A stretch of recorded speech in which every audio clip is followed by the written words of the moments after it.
معزز سامعین و ناظرین، السلام علیکم ورحمۃ اللہ تعالی وبرکاتہ۔ ایک صاحب نے سوال پوچھا ہے کہ حضرت نماز پڑھتا ہوں تو ہمیں پتہ نہیں چلتا کہ نماز قبول ہوتی ہے یا نہیں، آخر ہمیں کیسے پتہ چلے گا کہ ہماری نماز اللہ کی بارگاہ میں قبول ہوتی ہے؟ اہل تشیع جو ہیں، شیعہ ہیں، وہ بھی نماز پڑھتے ہیں، اہل حدیث سارے لوگ نماز پڑھتے ہیں، لیکن کسی کو نہیں پتہ چلتا کس کی نماز اللہ کی بارگاہ میں قبول ہوتی ہے۔ یا صرف میں تنہا نماز پڑھتا ہوں، مجھے کیسے پتہ چلے گا کہ میری نماز اللہ کی بارگاہ میں قبول ہوتی ہے یا نہیں؟ تو میں عرض کر دوں کہ یہ سوال آج سے کئی سو سال پہلے حضرت امام جعفر صادق رضی اللہ تعالی عنہ سے بھی کیا گیا تھا۔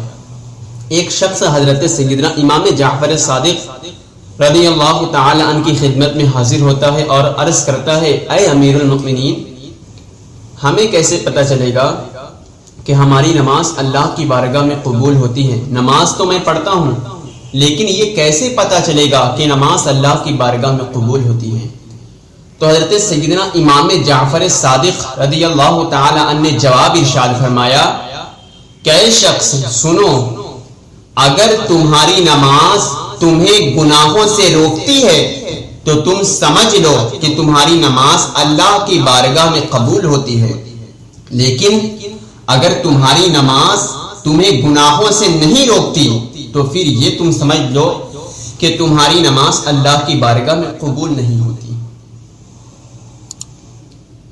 تو کیا پتہ چلا کہ اگر انسان نماز پڑھتا ہے، ساتھ ساتھ گناہ بھی کرتا ہے، جھوٹ بولتا ہے، چوری کرتا ہے، تو اس کی نماز اللہ کی بارگاہ میں قبول نہیں ہوتی۔ لیکن ہاں، اگر وہ نماز پڑھتا ہے، ساتھ ہی ساتھ گناہوں سے وہ بچتا ہے، تو یقیناً اس کی نماز اللہ کی بارگاہ میں قبول ہوتی ہے۔ قرآن میں اللہ تبارک و تعالی ارشاد فرماتا ہے، ان الصلاۃ تنہا عن الفحشاء والمنکر، بلا شبہ بے شک نماز برائیوں اور گناہوں سے روکتی ہے۔ بات واضح ہو گئی، اگر کوئی شخص نماز پڑھتا ہے، اس کی نماز اسے گناہوں سے بچاتی ہے تو اس کی نماز اللہ کی بارگاہ میں قبول ہوتی ہے۔